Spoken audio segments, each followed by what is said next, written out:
నువ్వు హృదయ శుద్ధినే చూస్తున్నావు, బాగానే ఉంది, అందుకే నన్ను కోరుకున్నావు, తెచ్చుకున్నావు, సింహాసనం మీద పెట్టావు. కుటిలమైన మాటల వలన, మూర్ఖపు మాటల వలన, పాపపు స్వభావం వలన, నా స్థితి వలన, నేను నీకు దూరం అవటం వలన నేను హృదయ శుద్ధిని కోల్పోయాను, పతనమైపోయాను. మరలా నాకు అది ఎలా కలుగుద్దంటే నీవే ఇవ్వాలి అని ప్రార్థన చేస్తున్నాడు.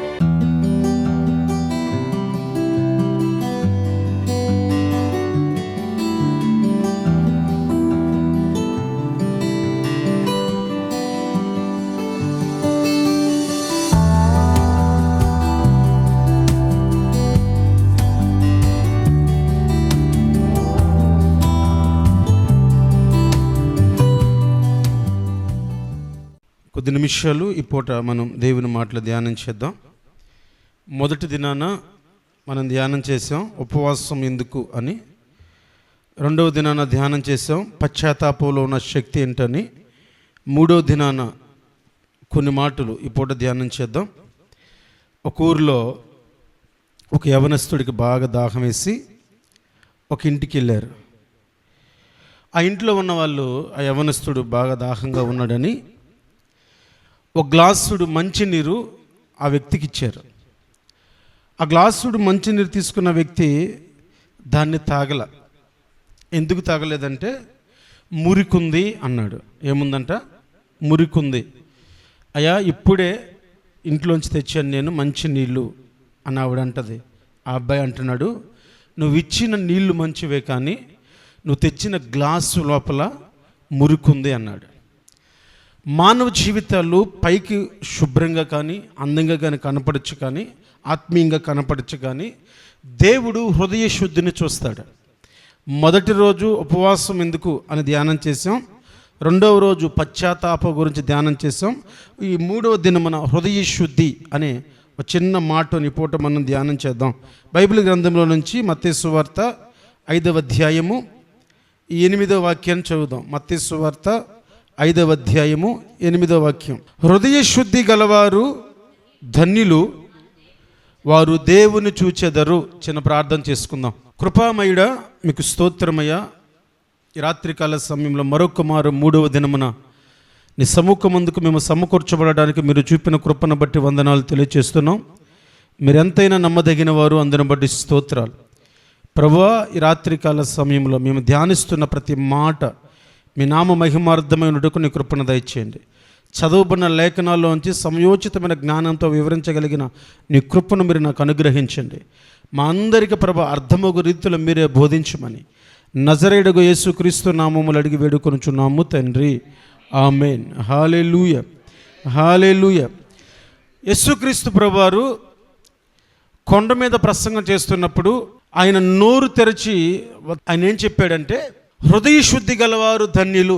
ఈ కొండ మీద ప్రసంగాన్ని ఆధారం చేసుకొని నవధన్యతలు అని కొన్ని టాపిక్స్ కూడా చాలామంది మాట్లాడతారు. యేసు ప్రభువారు చేసిన ప్రసంగాలన్నిటిలో కల్లా కొండ మీద ప్రసంగం చాలా ప్రఖ్యాతి చెందింది. ఈయన ఏం మాట్లాడుతున్నాడంటే హృదయ శుద్ధి గలవారు ధన్యులు. ఎందుకు దేవుడు హృదయ శుద్ధిని గురించి మాట్లాడుతున్నాడంటే, దేవుడు బాహ్య రూపాన్ని చూడడు. బాహ్య రూపాన్ని చూడడు. దేవునికి బాహ్య రూపం అవసరం లేదు. దేవుడు బయట ఉన్నదాన్ని చూడడు, లోపల ఉన్నదాన్ని చూస్తాడు. హృదయ శుద్ధి చాలా ప్రాముఖ్యం. దేవుడు ఎందుకు హృదయ శుద్ధిని కోరుకుంటాడు అంటే, ఒకటి, ఆయన బాహ్యాన్ని రూపాన్ని చూడడు, అంతరంగాన్ని చూస్తాడు. మనకి ఎలా తెలుసు అంటే, సమూయేలు గ్రంథానికి మనం వెళ్ళినప్పుడు 1 సమూయేలు గ్రంథము 16వ అధ్యాయము 7వ వాక్యము. అయితే యెహోవా సమూయేలుతో ఎలాగు సెలవిచ్చెను, అతని రూపమును అతని ఎత్తును లక్ష్య పెట్టకము, మనుషులు లక్ష్య పెట్టు వాటిని యెహోవా లక్ష్య పెట్టడు. నేను అతన్ని త్రోసివేసి ఉన్నాను. మనుషులు పై రూపములను లక్ష్య పెట్టుదురు కానీ యెహోవా హృదయములను లక్ష్య పెట్టును. జాగ్రత్తగా తల్ల పైకెత్తిన మాట వినాలి. సమూయేలు దావీదుని అభిషేకించడానికి తన ఇంటికి వెళ్ళినప్పుడు సమూయేలుతో దేవుడు మాట్లాడుతున్న మాట ఇది. సమూయేలు యెష్షయి ఇంటికి వెళ్ళి, నీ కుమారులేరి, దేవుడు వారిలో ఒకరిని రాజుగా ఎన్నుకున్నాడు, రండి అని పిలిస్తే వీరేం చేశారంటే, పెద్దోన్ని పిలిచాడు, చిన్నోన్ని పిలిచాడు, మూడోవాడిని పిలిచాడు, నాలుగోవాడిని పిలిచాడు.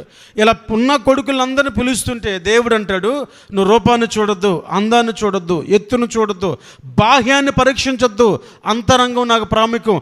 వాళ్ళందరినీ రిజెక్ట్ చేశా అని చెబుతూ వచ్చాడు. అందరు రిజెక్ట్ అయిపోతే ఎవరు కావాలి దేవునికి?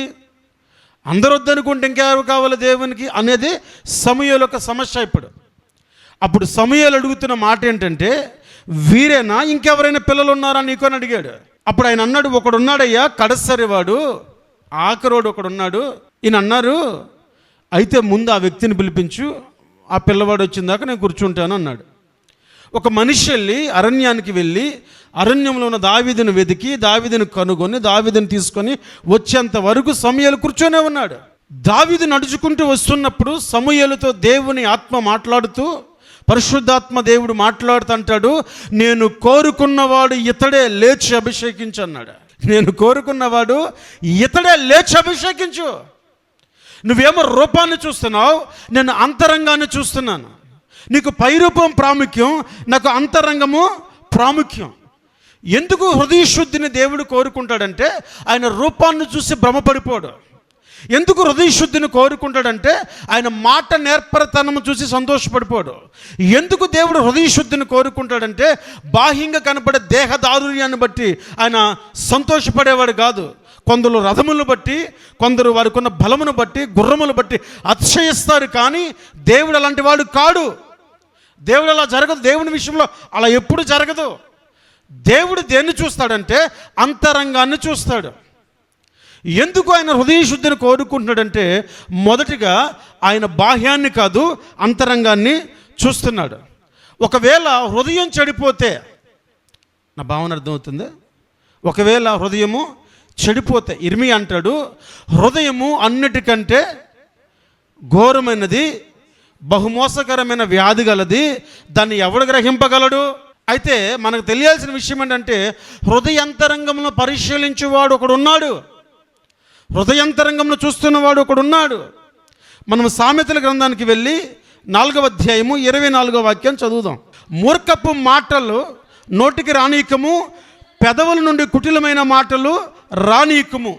ఎందుకు నోటిని మూర్ఖపు మాటలు, కుటిలమైన మాటలు రానివద్దు అంటున్నాడంటే హృదయము చెడిపోద్ది. యేసుప్రభు వారు ఒకరోజు నడుచుకుంటూ వెళ్తున్నప్పుడు శిష్యులు పొలంలో ఉన్న వెన్నులు తుంచి తినడం ప్రారంభించారు. ఎప్పుడైతే వీళ్ళు వెన్నులు తుంచి తినడం ప్రారంభించారో చుట్టుపక్కల ఉన్న జనసమూహం అన్నారు, ఏమయ్యా చూసావా, మీ వాళ్ళని కడక్కుండా తినచ్చా, శుద్ధీకరణ తెలీదా, వీళ్ళకి శుభ్రం తెలీదా అంటూ మాట్లాడడం ప్రారంభించారు. అప్పుడు యేసయ్య ఏమన్నాడంటే, లోపలికి వెళ్ళినది ఏది మనిషిని అపవిత్రపరచదు, లోపల నుండి బయటికి వచ్చినవేవో అవే అపవిత్రపరుస్తాయి అన్నాడు. దేవుడు హృదయ శుద్ధిని ఎందుకు కోరుకున్నాడంటే మొదటగా ఆయన బాహ్యాన్ని లక్ష్య పెట్టడు, రూపాన్ని చూడడు. కాబట్టి ఆయన హృదయ శుద్ధి అవసరం. హృదయ శుద్ధి గలవారు ధన్యులు. అయితే ఈ హృదయ శుద్ధి గలవారిని దేవుడు లక్ష్య పెట్టాలంటే వారు అంతరంగం చెడిపోకూడదు. అంతరంగం చెడిపోయింది అంతానికి రుజువు ఏంటంటే మూర్ఖపు మాటలు, కుటిలమైన మాటలు నోట్లోంచి బయటకు వస్తాయి. యేసయ్య అదే చెప్పాడు, లోపలికి వెళ్ళేది మనిషిని అపవిత్రపరచదు, లోపల నుంచి బయటకు వచ్చేది మనిషిని అపవిత్రపరుస్తుంది అని. కాబట్టి మన దైనందిన జీవితాల్లో హృదయ శుద్ధి మనకి కావాలని, ఎందుకు కావాలంటే ఆయన లక్ష్య పెడతాడు దాన్ని. హృదయ శుద్ధి నాలో ఉందా లేదని ఎలా పరీక్షించుకోవాలంటే నా నోటి మాట, నా ప్రవర్తన, నా జీవన శైలి, నా సంభాషణ హృదయ శుద్ధి లోపల ఉందో లేదో తెలియపరుస్తుంది. సామెతల్లో సొలొమోను ఒక మాట అంటారు, మౌనముగా ఉండడం వలన జ్ఞాని అని ఎంచబడతాడంట. ఏమంచబడతాడు? సొలొమోను ఏమంటున్నాడు తెలుసా? మౌనంగా ఉంటే జ్ఞాని అని ఉంచుతారంట. ఓరకొనక మాట్లాడకూడదంట. వినుటకు వేగిరిపడండి, మాట్లాడక నిదానించండి అని యాకోబు అన్నాడు. దేవుని వాక్యం ఏమంటుందంటే హృదయ శుద్ధి కావాలి. ఎందుకు హృదయ శుద్ధి అంటే దేవుడు అంతరంగాన్ని తప్ప బాహ్యాన్ని లక్ష్య పెట్టేవాడు కాదు. నా అంతరంగము చెడిపోయిందా బాగుందని నాకు ఎలా తెలుస్తుంది అంటే నా నోటి నుండి వచ్చే మాటల వలన తెలుస్తుంది. అయితే నా నోటి మాటలు చెడిపోయాయి, నా అంతరంగం చెడిపోయింది. ఇప్పుడు నాకు శుద్ధీకరణ ఎక్కడ? ఎవరు నన్ను శుద్ధిపరుస్తారు? ఎవరు నన్ను పరిశుద్ధపరుస్తారు? ఎవరు నన్ను బాగు చేస్తారు? మరలా ఎవరు నన్ను తిరిగి పునరుద్ధరించగలరు అంటే దేవుని వాక్యం 51వ కీర్తన 10వ చరణంలో కీర్తనకారుడు ఒక మాట అంటాడు, చదవండి. 51:10. దేవా, నా యందు శుద్ధ హృదయము కలుగు చేయము, నా అంతరంగములో స్థిరమైన మనస్సు నూతనముగా పుట్టించుము. బెత్షెబా విషయంలో దావీదు పాపం చేసిన సందర్భంలో దేవుని యొద్దకు వచ్చి ఇతడు ప్రార్థన చేస్తున్నప్పుడు హృదయంలో నూతనంగా మరలా పునరుద్ధ జీవాన్ని, లేకపోతే హృదయ శుద్ధిని, శుద్ధమైన హృదయాన్ని మరలా కలుగు చేయి అని దేవుణ్ణి అడిగాడు. నువ్వు ఏ శుద్ధ హృదయం అయితే నన్ను కోరుకొని ఎంచుకున్నావో, ఏ రూపాన్ని చూసి నన్ను లక్ష్య పెట్టక, ఏ అంతరంగాన్ని చూసి అయితే నన్ను తెచ్చుకున్నావో, ఇప్పుడు దాన్ని నేను కోల్పోయాను. అది నా దగ్గర లేదు. నా ప్రవర్తన బట్టి, నా జీవన శైలిని బట్టి, నా క్రియలను బట్టి దాన్ని నేను కోల్పోయాను. మరలా నూతనంగా నువ్వే పుట్టించు అన్నాడు. నువ్వు హృదయ శుద్ధినే చూస్తున్నావు, బాగానే ఉంది. అందుకే నన్ను కోరుకున్నావు, తెచ్చుకున్నావు, సింహాసనం మీద పెట్టావు. కుటిలమైన మాటల వలన, మూర్ఖపు మాటల వలన, పాపపు స్వభావం వలన, నా స్థితి వలన, నేను నీకు దూరం అవటం వలన నేను హృదయశుద్ధిని కోల్పోయాను, పతనమైపోయాను. మరలా నాకు అది ఎలా కలుగుద్దంటే నీవే ఇవ్వాలి అని ప్రార్థన చేస్తున్నాడు. ఆయన స్థాయి చూశారు ఎలా ఉందో. దావీదు పరిస్థితి చూశాడు ఎలా చక్కదిద్దుకుంటున్నాడు. నువ్వు హృదయశుద్ధిని చూస్తావు, బాగానే ఉంది. నువ్వు హృదయశుద్ధిని లక్ష్య పెడతావు, ఎందుకంటే రూపాన్ని చూడు, బాగానే ఉంది. అది చెడిపోయిందని నాకు అర్థమైంది. ఎందుకంటే నా జీవితం, నేను వెళ్తున్న పరిస్థితులు, నా ప్రవర్తన, నేను ప్రవర్తిస్తున్న తీరు వలన నేను పతనమైపోయాను, హృదయశుద్ధిని పాడు చేసుకున్నాను, శుద్ధమైన మనసు నాలో లేదు, నాకు అర్థమైపోయింది. సమస్య ఏంటంటే దాన్ని మరలా ఎవరు నూతనంగా పుట్టిస్తారంటే నీవే. ఎవరు? దేవుడు తప్ప మరెవరు హృదయాన్ని శుద్ధపరచరు. చక్కగా ప్రార్థన చేస్తాడు. ఎలా అంటే, ఇస్సోపుతో కడుగు, హిమము వల్ల తెల్లగా చేయి. నా తల్లి గర్భంలో నేను పాపంతో పుట్టాను, నా తల్లి పాపంలోనే నన్ను కన్నది. నా తల్లి పాపంతో కన్నది కనుక ఆ స్వభావం నాలో ఉండిపోయింది. అది అప్పుడప్పుడు బయటకు వస్తుంది, దూరం అయిపోయానయ్యా. మరలా నూతనంగా శుద్ధ హృదయం కలుగు చేయి, ఇస్సోపుతో కడుగు, హిమము కంటే తెల్లగా చేయి అని ప్రార్థన చేయడం ప్రారంభించాడు. హృదయ శుద్ధి మనకు అవసరం. ఎందుకంటే ఆయన హృదయాన్ని చూస్తాడు కానీ బాహ్యాన్ని చూడడు. ఒకవేళ మన హృదయం చెడిపోతే అది మన మాటల వలన, క్రియల వలన మనకి వెల్లడవుతుంది. ఒకవేళ దాన్ని రీస్టోర్ చేసుకోవాలంటే, పునరుద్ధరించుకోవాలంటే, మరలా తిరిగి నూతన బలాన్ని పొందుకోవాలంటే మరలా దేవుని వద్దకే రావాలి. 4, హృదయ శుద్ధి ఏం చేస్తుందంటే 5వ అధ్యాయము 8వ వాక్యం చదివిన మత్తయి సువార్తకి వెళ్ళి 5:8. హృదయ శుద్ధి గలవారు ధన్యులు, వారు దేవుని చూచెదరు. హల్లెలూయా, హల్లెలూయా. హృదయ శుద్ధి వలన దేవుని చూస్తాం. హృదయ శుద్ధి దేవుడు చూసేది. అది పతనమైపోతే మనకు అర్థమైపోతుంది. అది రీబిల్డ్ చేసుకోవాలంటే మరలా దేవుని దగ్గరికి రావాలి. అలా రీబిల్డ్ చేసుకున్నప్పుడు, మరలా శుద్ధమైన హృదయాన్ని తెచ్చుకున్నప్పుడు మనము దేవుని ముఖ దర్శనము చేసేవారముగా ఉంటాం. హల్లెలూయా, హల్లెలూయా. మరలా దేవుని నేను చూడాలంటే, మరలా ప్రత్యక్షత కావాలంటే, మరలా దేవుని సమీపించాలంటే, మరలా యోగ్యమైన వాడిగా దేవుని దగ్గర నిలబెట్టాలంటే హృదయ శుద్ధి మరలా నాకు అవసరం. ఏదైతే కోల్పోయామో, ఏదైతే దూరం చేసుకున్నామో, ఏదైతే దేవునికి నచ్చని దాన్ని తెచ్చిపెట్టుకున్నామో దాన్ని దూరం చేసుకొని మరలా మన జీవితాన్ని మనం రీబిల్డ్ చేసుకుంటే తప్ప శుద్ధమైన హృదయం మనకు రాదు. అది వస్తే తప్ప మనం దేవుణ్ణి చూడలేం. నా భావన అర్థమవుతుందా? హల్లెలూయా, హల్లెలూయా. హృదయ శుద్ధి, హృదయ శుద్ధి దేవుడు చూసేది. హృదయ శుద్ధి పాడైపోయింది, పతనమైపోయిందని నాకు నేనుగా గ్రహించగలిగింది. హృదయ శుద్ధి మరలా రీబిల్డ్ చేసుకోవడానికి నేను దేవుణ్ణి ఆశ్రయించాలి. హృదయ శుద్ధి ఎప్పుడైతే మరలా నాకు వస్తుందో, శుద్ధమైన హృదయం నాకు మరలా ఎప్పుడు ఉంటుందో, మరలా ఆయన ముఖ దర్శనం, మరలా ఆయనతో సన్నిహిత్యం, మరలా ఆయనతో ఉన్న అనుబంధం, మరలా ఆయనతో నేను జత కలిసి ఆయనలో ఉన్న సాన్నిహిత్యాన్ని, ఆయనలో ఉన్నటువంటి ఆనందాన్ని, ఆయనలో ఉన్నటువంటి స్వస్థతని, ఆయనలో ఉన్న సర్వ సమృద్ధిని నేను అనుభవించాలంటే నాది హృదయము శుద్ధముగా ఉండాలి. దావీదు ఒకరోజు ప్రార్థన చేస్తూ అంటాడు, నా అంతరంగాన్ని పరిశీలించు, నీకు ఆయాసకరమైనది ఏదైనా ఉంటే చూడన్నాడు. ఏ దావీదైతే శుద్ధమైన హృదయంతో వచ్చాడో, ఏ దావీదైతే హృదయాన్ని కోల్పోయాడో, ఏ దావీదైతే శుద్ధమైన హృదయం కోల్పోయి మరలా దయచేయని వెళ్ళాడో, ఏ దావీదైతే దాన్ని రీబిల్డ్ చేసుకున్నాడో ఆ దావీదు మరలా ప్రార్థన చేస్తూ అంటున్న మాట ఏంటంటే, నీకు ఆయాసకరమైన ఏదైనా నాలో కనపడిద్దామో చూడు అన్నాడు. ఆ స్థాయికి వెళ్ళాలి మనం. ఏ స్థాయికి? దావీదు చూడు, హృదయాన్ని చూసి తెచ్చుకున్నాడు, పడిపోయాడు. మరలా దాన్ని రీబిల్డ్ చేసుకోవడానికి దేవుని దగ్గరికి వెళ్ళాడు, తెచ్చుకున్నాడు. మరలా దేవునితో సాన్నిహిత్యం పెరిగింది, మరలా హృదయానుసారుడైపోయాడు. ఇప్పుడు దావీదు చేస్తున్న ప్రార్థన అంటే, నీకు ఆయాసకరమైనది నా జీవితంలో లేదన్నాడు. ఆ మాట చెప్పాలంటే ఎంత దమ్ము ఉండాలి ఎవరికి? దేవుని ఎదుట నిలబడి నీకు నచ్చంది నాలో లేదు అని చెప్పాలంటే ఎంత దమ్ము ఉండాలి. హృదయశుద్ధి మాత్రమే చేయగలిగిన గొప్ప కార్యం అదే. బైబిల్లో మనం క్లుప్తంగా కొన్ని మాటలు చూడగలిగితే, మత్తయి సువార్త 23 చదవండి. అయ్యో వేషధారులైన శాస్త్రులారా, పరిసయ్యులారా, మీరు పుదీనాలోను సోపులోను జీలకర్రలోను 10వ వంతు చెల్లించి ధర్మశాస్త్రంలో ప్రధానమైన విషయములలోను అనగా న్యాయమును కనికరమును విశ్వాసమును విడిచిపెట్టిత్రి, వాటిని మానక వీటిని చేయుచుండవలెను. ఏంటంట? వాటిని చేస్తున్నారు, వెరీ గుడ్, సూపర్. మీరు వాటిని మానక వీటిని కూడా చేయుచుండవలెను. మీరు పల్లెమును వెలుపల కడుగుతారు, పల్లెమును వెలుపల కడిగే బ్యాచ్ మీది. నీళ్ళు శుభ్రంగా ఉండే సరిపోదు, నీళ్ళు తీసుకున్న పాత్ర కూడా శుభ్రంగా ఉండాలి. దావీదు యందు మనం చూస్తే 51:10 అంటారు కదా, దేవా నా యందు శుద్ధ హృదయము కలిగి నా అంతరంగ ముందు స్థిరమైన మనస్సును నూతనముగా పుట్టించుము. యేసుప్రభువు వారు యోహాను సువార్త 4వ అధ్యాయం మనం చదువుకుంటూ వెళ్తున్నప్పుడు, ఇంటికి వెళ్ళాక అధ్యాయం మొత్తం చదవండి. చదువుతున్నప్పుడు సమరయ స్త్రీ బావి దగ్గరికి వచ్చింది. సమరయ స్త్రీ బావి దగ్గరికి వచ్చినప్పుడు ఏం చేయాలి? నీళ్ళు చదువుకొని వెళ్ళిపోవాలి. నీళ్ళు చదువుకొని వెళ్ళిపోయిందా? వెళ్ళిపోలేదా? వెళ్ళిపోయిన ఈయన పంపిస్తున్నాడా? పంపడు. అమ్మా నీళ్ళు పోయావా అన్నాడు. చూడగానే గుర్తుపట్టింది, నువ్వు యూదుడివా, మేము సమరయులం కదా, మీకు మాకు సాంగత్యం ఎక్కడిది, ఎలా నీళ్ళు పోస్తాననుకున్నావు, ఎలా చేస్తాననుకున్నావు అని మాట్లాడుతుంటే, మాటలో ఈయన అన్నాడు, నువ్విచ్చే నీళ్ళు తాగితే మళ్ళీ నాకు దప్పికేస్తుంది, నేనిచ్చే నీళ్ళు తాగితే మరి అన్నాడు నీకు దాహం ఏది అన్నాడు. ఈవిడన్నది, ఎంత లోతైన బావి కోసం ఊరిలో నుంచి బయట దాకా నేను రాకుండా ఆ నీళ్ళది ఇచ్చేవంటే తాగిలిపోతాను అన్నది.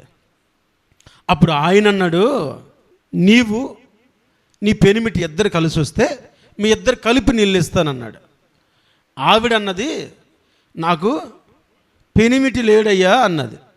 నీకు పెనిమిటి లేడన్నమాట వాస్తవమే, కానీ నీకు 5 ఉన్నారు భర్తలు, ఇక్కడ ఉన్నవాడిని మాత్రం లెక్కేసుకోబాకమ్మని క్లారిటీగా చెప్పాడు. ఇక్కడ ఉన్నవాడిని వాడు కాడు అని. ఎవరైనా లోపాన్ని తప్పుని ఎత్తు చూపిస్తే కోపం వస్తుందా రదా? ఈ మనిషి గబగబ ఊర్లో పరిగెత్తి నేను చేసిన పనికి మాలిన పనులను ఒక ఆయన చెప్పాడు, ఆయన ప్రవక్త 2 అని తీసుకొచ్చింది. కొత్త నిబంధనలో ఎవాంజలిస్ట్గా మారిపోయింది. సంఘాన్ని సమకూర్చింది ఈవిడే, ఒక ఊరిని తరలించింది ఈవిడే. హృదయము మారినప్పుడు జరిగే కార్యం ఇది. హృదయము శుద్ధీకరించబడినప్పుడు జరిగే కార్యం ఇది. హృదయంత రంగములో దేవుని గురించిన ఆలోచనలు ఆశలు కలిగినప్పుడు జరిగే కార్యం ఇది. అందుకే దేవుని వాక్యం అంటుంది, హృదయ శుద్ధి గలవారు ధన్యులు, వారే దేవుని చూస్తారు. ఈరోజు నీవు హృదయం ఎలా ఉంది? ఎందుకు దేవుడు హృదయ శుద్ధిని చూస్తున్నాడంటే, బాహ్యాన్ని లక్ష్య పెట్టేవాడు కాదు ఆయన.